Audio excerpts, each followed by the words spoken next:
नमस्कार मित्रांनो, आज आपण 6 करोड वर्षापूर्वी तयार झालेल्या कॉलमनार बेसाल्टचे भूरूप बघायला लिंब गावात नदीजवळ आलेलो आहोत. कृष्णा नदीच्या पात्रात हे आपल्याला कॉलमनार बेसाल्ट म्हणजे षटकोनी पंचकोनी आकारात नदीत स्तंभ तयार झालेले दिसतात. साताऱ्याचे वैभव असणारे हे स्तंभ नदी पात्रात आपल्याला पाहायला मिळतात. हे भूरूप भूगर्भातून येणारा लावा थंड व्हायला हजारो वर्ष लागली तर त्यातून तयार होतात. तसेच सुकत जाणाऱ्या तलावातील मातीला जशा पद्धतीने भेगा पडतात तशाच भेगा या लावाला पडतात व हे भूरूप तयार होते. थंड झाल्यावर या भेगा वाढतात व त्याचेच स्तंभ तयार होतात. अशा प्रकारचे स्तंभ हे आपल्याला जायंट कॉसवे आयर्लंड तसेच डेव्हिल्स पोस्टपाईल USA आणि मंगळ ग्रहावरही बघायला मिळतात. अशा पद्धतीचे हे स्तंभ आपल्या साताऱ्यातील लिंब नदीच्या पात्रात असल्याने आपल्या साताऱ्याला एक प्रकारचे ह्याचे वैभवच आहे.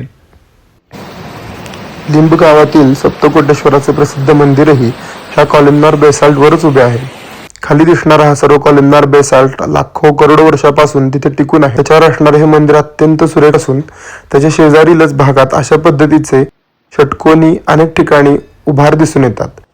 ह्या अशा पद्धतीचे भूरूप करोडो वर्षाची साक्ष देत आपल्या भागात उभे आहेत. अनेक ठिकाणी आजही या भूरूप आपल्याला करोडो वर्षापूर्वी घडलेल्या भूगर्भीय घटनांची साक्ष देतात. त्यांच्याकडे आपण आवर्जून बघितले पाहिजे व त्यांनी सांगितलेल्या गोष्टी आज आपण ऐकून घेतल्या पाहिजेत.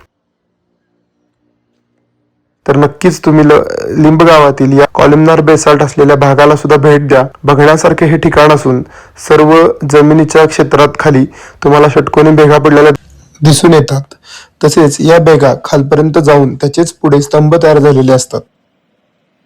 तर अशा पद्धतीचे हे भूरूप आपल्या भागात असून अत्यंत दुर्मिळ घटना, करोडो वर्षापूर्वीची घटना हे सांगतात. धन्यवाद.